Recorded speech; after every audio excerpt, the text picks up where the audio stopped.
Assalamualaikum dan salam sejahtera.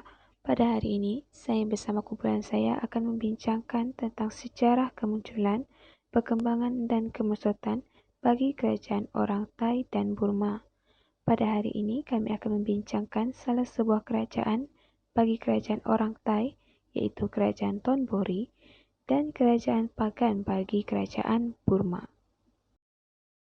Pada awalnya, orang Thai berasal dari kawasan barat atau barat laut Szechuan, yang pada asalnya mendiami kawasan tersebut pada 4.500 sehingga 5.000 tahun yang lalu. Namun, tekanan ekologi dan kuasa penjajah khususnya China menyebabkan orang Thai berhijrah ke selatan. Orang Thai kemudiannya membentuk Chiang Mai dan Sukhothai, dan inilah yang memulakan kepada wujudnya Kerajaan Sukhothai, Ayutthaya, Thonburi, dan Kerajaan Ratanatoksin. Kemunculan Kerajaan Thonburi bermula pada tahun 1768 sehingga 1782 di bawah pimpinan Taksin Besar. Kerajaan ini berpusat di Chanthaburi di bahagian tenggara selama setahun dan telah dipindahkan ke ibu negaranya iaitu di Thonburi yang terletak di tebing barat Chao Phraya.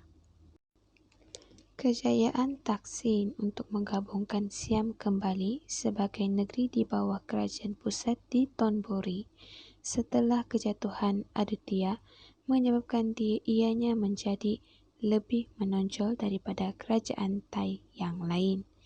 Kejayaan Taksin ini berjaya mengingatkan kembali perjuangan menentang serangan Myanmar dan usaha untuk mempertahankan Siam.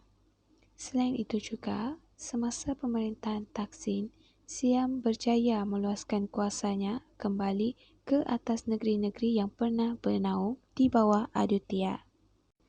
Kerajaan Thonburi ini juga dilihat lebih menonjol kerana semasa pemerintahan Taksin, baginda telah berjaya mengasaskan tuntutan Buddha Theravada dan menjadi pemimpin yang berpegangan kuat terhadap ajaran agama.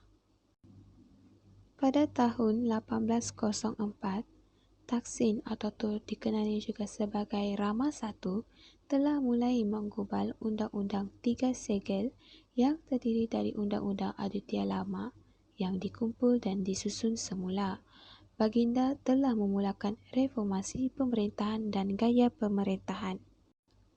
Rama I juga turut dikenali kerana melakukan reformasi besar dalam agama Buddha dan mengembalikan disiplin moral di kalangan para bhikkhu yang secara beransur-ansur semakin jauh, terutama sekali selepas kejatuhan Ayutthaya.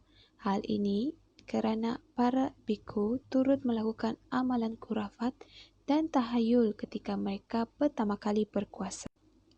Oleh itu, Rama I telah menguatkuasakan undang-undang yang mewajibkan seorang bhikkhu yang ingin pergi ke kerajaan lain untuk melanjutkan pelajaran untuk memperlihatkan sijil yang mengandungi butiran pribadi yang menunjukkan bahawa dirinya sebagai seorang bona bhikkhu fides dan telah ditabis dengan betul. Walau bagaimanapun, Taksin memerintah Kerajaan Thonburi dari tahun 1767 sehingga 1782 dan telah digulingkan kerana dikatakan tidak siuman. Hal ini dapat dilihat apabila beliau mengaku dirinya sebagai setopan atau tokoh ilahi. Keadaan ekonomi yang turut bergolak juga menyebabkan kejatuhan Taksin. Selain itu, wujudnya rasa tidak puas hati di kalangan para pegawai kerana hukum yang berat dikenakan kepada mereka bagi memulihkan ketertiban pegawai dan pedagang yang kebanyakannya dari kalangan etnik Cina. Hal ini kerana berlaku penyalahgunaan kuasa yang berleluasa. Kerajaan Burma pula wujud sejak berdirinya pemukiman pertama manusia yang telah diketahui pada 13,000 tahun yang lalu sehingga kini. Menurut catatan sejarah, para pemukim pertama di negeri ini adalah orang-orang Pyu, suku bangsa penutur bahasa Tibeto-Birma dan pemeluk agama Buddha Theravada yang telah mendirikan sejumlah negeri kota sehingga kepiat di kawasan Selat Burma. Kerajaan Pagan merupakan salah sebuah kerajaan yang dibangunkan di Burma. Menurut satu pandangan, kerajaan Pagan ini terbentuk lebih awal dari kedatangan pelarian Pyu. Dikatakan juga bahawa Pagan telah dibuka oleh orang Shan dari Tagong dan bandar pertama Pagan telah dibina oleh orang Shan yang wujud pada 105 Masihi. Rajanya yang masyhur dan berjasa besar adalah Raja Pyu Sauti pada tahun 608 sehingga 243 Masihi. Pada peringkat awal, Pagan terdiri dari satu buah kumpulan daripada 19 perkampungan dengan setiap satunya mempunyai nat, iaitu tuhan tempatan, di mana masing-masing biasanya ditempatkan di kawasan tinggi dikenali sebagai Mount Popa. Kerajaan Pagan dilihat sebagai kerajaan paling menonjol bagi kerajaan Burma kerana faktor kejayaannya. Kegemilangan kerajaan Pagan adalah disebabkan oleh pemerintahannya yang cekap, ekonomi kerajaannya yang kukuh serta semakin berkembang dan sistem pemerintahan yang sistematik menggunakan sistem mandala. Pada masa yang sama, pemerintahan ini juga banyak memberi sumbangan yang besar terhadap kemodenan Burma.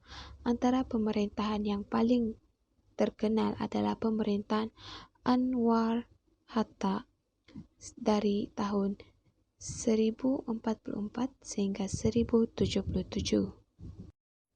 Kegemilangan kerajaan Pagan melalui pencapaian pemerintahan Anwar Hatta dapat dilihat dalam bidang agama yang mana ia telah membersihkan pengamalan agama Hinayana atau Theravada dengan bantuan Swami Besar Arhan. Hal ini menyebabkan pengaruh agama Buddha bawaan golongan Ari semakin berkurang, manakala Buddha Theravada yang diterima oleh Anwar Hatta tetap juga menjadi pengamalan penyembahan Bodhisattva Lokanta, iaitu Hindu. Bukan itu saja, kerajaan Pagan dilihat lebih menonjol pada pemerintahan Anwar Hatta melalui peluasan kuasanya. Pada tahun 1057, Anwar Hatta telah menawan Tahton, iaitu kawasan kerajaan orang Mun, dan kemudiannya mengalahkan Arakan. Kesannya, peluasan kuasa ini telah membawa kepada perkembangan Pagan kepada empayar yang lebih luas, iaitu seluas 16,000 batu persegi.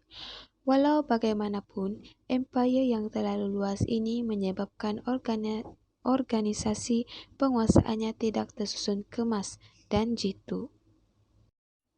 Semasa pemerintahan beliau mengambil Tirapitaka dalam tulisan Pali atau Pala dari Tahton dan mengimport banyak lagi kitab-kitab agama dari Sri Lanka. Era kemerosotan kerajaan Pagan bermula apabila kerajaan Pagan mengalami kemunduran kerana semakin banyak wilayah dan sumber daya alam yang telah jatuh ke tangan Sang Han, iaitu kependetaan yang kuat serta ancaman Mongol dari utara. Dengan ini, maka berakhirlah perkongsian yang ingin kami berikan. Sekian dan terima kasih.